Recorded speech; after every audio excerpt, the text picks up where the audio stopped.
Hello Cruellas, mabuhay! This is Gaysel Ortega again and welcome back to my YouTube channel. Kamusta po yung lahat? Good morning, good afternoon, good evening. Ano mga oras kayo nanonood sa akin ngayon? Maraming pong salamat. Sa mga bago ko dyan, subscriber, returning viewers, thank you so much sa support. Malapit na po tayo mag 6,000 subscriber at saka may pa-surprise ako sa inyo pag may 6,000 subscriber ako. Mamimigay po ako ng mga groceries. O diba sana ipalaganap ninyo ang ating kulto. Sa mga hindi pa po dyan, please, nakasubscribe sa akin. Please lang. Subscribe my YouTube channel, Gaysel Ortega, Cruella and Pageantry, and click the notification bell below para updated kayo when it comes na maglabas ako ng aking mga videos.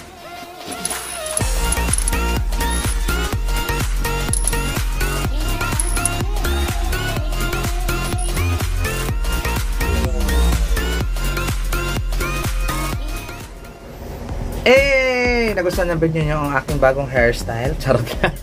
At syempre, pag Monday, alam niyo naman ang aking prediction sa Miss Universe 2023. At ngayong Monday, syempre maglalabas na ako ng aking 4th hot prediction. Sino nga ba ang kumabog? Sino ang naligwak sa aking top 15? Oh, di ba? Top 15 lang tala. Hindi wala man lang consolation na top 16, pero top 15 lang muna ang aking predict ngayon. So, simulan na natin. My number 15 on my list is Miss Colombia Camila Abella. Abella or Abella?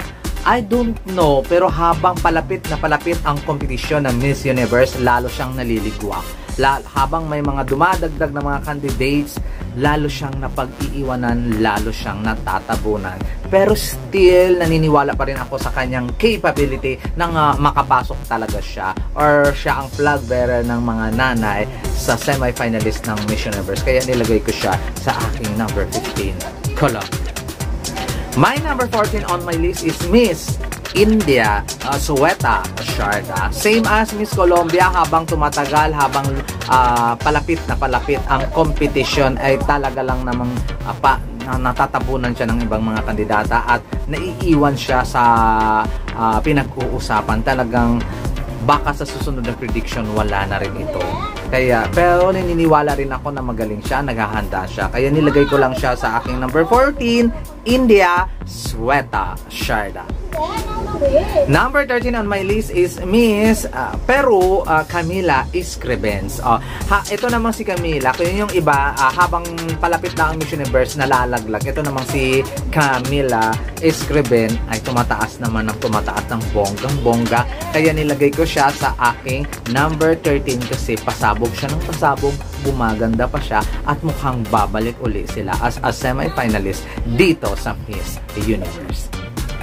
My number 12 on my list is Miss Spain Atenea Perez. Hindi siya typical na Miss Spain na lumalaban sa Miss Universe kasi I don't know, medyo may kakaiba, may halo kasi itong si Miss Spain para lumaban sa Miss Universe at talagang bagong entry siya dito sa aking hot prediction. Kaya welcome to my hot prediction number 12, Spain Atenea Perez. Number 11 on my list, the Dominican Republic, Mariana Downey. Si Mariana Downey, alam ko yung capability when it comes sa speaking skills, beauty, and everything. Ang problema, hindi siya lumalaban. Parang sayang kasi pagpasabog siya ng pasabog, nandun siya sa tuktok. Pero hindi ko pa rin maialis na possible top 5 or again ang Dominican Republic. Pero sa ginagawa ngayon na masyado siyang tahimik, mukhang ibababa muna natin siya ng very, very light. At number 11, Dominican Republic, Mariana Downey.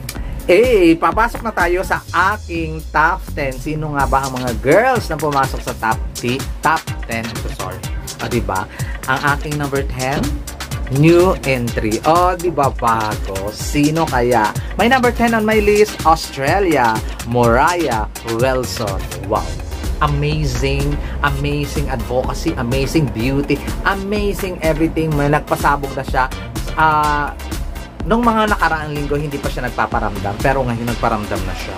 At alam natin ang capability ni Miss Moraya Wilson pag lumaban na ng bonggang-bongga dito sa Miss Universe 23. Kakabog talaga siya. Kaya nilagay ko kaagad siya sa aking number 10, Australia, Moraya Wilson. My number 9 on my list is Miss Brazil, Maria Bresciani, I don't know, Bresciani. Actually, si Maria ang pinakabata sa kompetisyon, 19 years old, pero ang ganda ng social work, ang ganda ng mga ginagawa, kaya hindi pwedeng kakalimutan or hindi pwedeng deadmahin or hindi pwedeng tabunan siya ng ibang mga Latinas, kaya papasok sa number 9, Brazil, Maria Bresciani. My number 8 on my list, Venezuela, Diana Silva. Last 2 week, nasa top 5 pa siya, pero nilaglag ko na siya kasi medyo siya talaga ang magbibigay ng El Tucuyo sa Venezuela for me, kasi masyado siyang gigil na gigil, papunta na siya doon sa pa-El Tucuyo siya. Sobrang ganda niya talaga before, pero ngayon hindi ko na talaga siya na-appreciate ng bongga-bongga kasi nagbe-blend lang siya sa ibang mga Latina. Venezuela, number 8, Diana Silva. My number 7 on my list is Miss Diane Lairi ng France. O diba, alam naman natin kung anong capability ni France, kung paano siya makakapasok sa Miss Universe or as a semi-finalist sa Miss Universe. Pero so far sa mga ginagawa ng mga paekse ng iba't ibang mga kandidata, nilagay ko pa rin siya sa aking number 7. Although medyo mababa to sa ibang mga hot picks or whatsoever, pero still sa pananaw ko, number 7 on my list, Diane Lairi. My number 6 on my list is Miss Puerto Rico, Carla Gilfo. Alam kong medyo mababa siya sa hot prediction ko, pero sinabi ko naman sa inyo dati na hindi ko talaga bet yung face niya. Kung advocacy, everything, pasarela, lahat, stage present, kakabook itong si Miss Puerto Rico, pero still, wala akong nakikitang pang Miss Universe sa kanya, pero nilagay ko pa rin siya sa aking number 6 kasi sobrang malakas talaga siya. Number 6 on my list, Carla Gilfo. Oh, eto papasok na tayo guys sa ating top 5. Sino nga ba ang mga bansa na malalakas na papasok for me sa aking prediction sa top 5? My number 5 on my list is Miss Philippines, Michelle D. Bumaba siya sa aking prediction. Although kakagraduate lang niya, kagraduate lang talaga. Tapos na siya sa kanyang Air Force Kinembular. Medyo humina talaga siya this week. Masyadong naapektuhan doon sa mga blockchains whatsoever. But still, my number 5 on my list, Michelle D. My number 4 on my list is Miss Nicaragua, Shanice Palacios.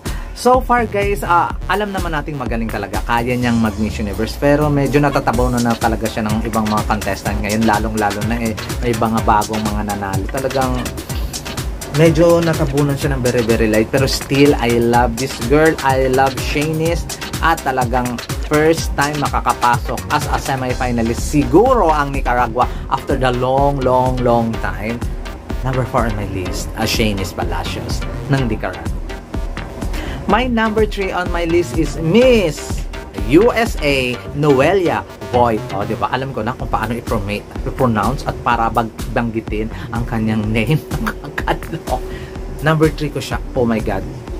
Everything about Noelia is Miss Universe. Prototype na Arboni, talino, stage present, everything about her is nakaka-Miss Universe. Very empowered woman. Half American, half Venezuelan, 22 years old from the USA. Possible back-to-back? Yes. Possible back-to-back. Kaya, nilagay ko siya sa aking number 3, USA, Noelia Voigt. My number 2 on my list, my God. Nagdalawang isip talaga ako kung sino yung number 1 ko or sino number 2. Pero, my number 2 on my list, my God, talagang surprise ako talaga sa mga pinapakita niya ngayong mga nakaraang linggo. Amazing beauty, amazing communication skills, amazing advocacy. Mexico, Melissa Flores. Talaga lang naman, I'm so excited talaga na papasok si Miss Melissa Flores as a last two standing para sa akin ngayong linggo. Si Miss Melissa, naniniwala talaga ako sa kanya. Nakita ko na to in person, how beautiful she is, and nakita ko kung paano siya katalino. Oh my gosh, I'm so excited. Miss Mexico, number 2 on my list, Melissa Flores. At ito, papasok na tayo sa aking number 1. Sino kaya ang magiging number 1 sa aking hot prediction for this week? For this Monday? My number 1 on my list is Miss Indonesia, Fabian Charot. Asa ka pa be? My number 1 is Antonia Forsyth ng Thailand. Grabe. Kahit maraming basher, kahit marami kayong nagsasabi na, talented, bobo, chichu, chacha, pangit sa personal, wala akong pakialam kasi nakalagay sa stars na siya ang mananalo. Charot lang. Hindi. Nakikita naman sa gawa. Nakikita naman when it comes talaga pag hindi pageant question, ang tali-talino ni Antonia. When it comes normal question, mga political man yan or whatsoever social issue, once na hindi siya sa pageant, once na hindi siya sa stage, napakaganda ng lumalabas sa bibig niya. Walang kaba, very eloquent lang, amazing. Siya talaga ang next Miss Universe at ito na talaga yung time ng Thailand para bumalik uli at may makoronahan uli ang isang Thai ng Miss Universe. At hindi ako nag-base doon ng dahil dati siyang queen whatsoever. No. Depende kasi yun sa performance. And I think Antonia deserve a number 1 spot for this week. Maraming salamat. Kayo guys, sino ang inyong number 1 for this week? O, diba? Basta sa akin siya. O, diba? Alam mo man ang kukontra. Ilalaglag natin yan. Charot lang. Hindi. Tingnan natin sa mga susunod na araw kung deserving pa nga ba siya sa number 1 spot. So, ayun guys, mag-comment down below kayo. Comment kayo kung ano ang inyong views and opinions and violent reaction sa aking prediction. Maraming salamat. This has been Hazel Ortega. Hanggang sa isang linggo sa aking 5th hot prediction. Paalam!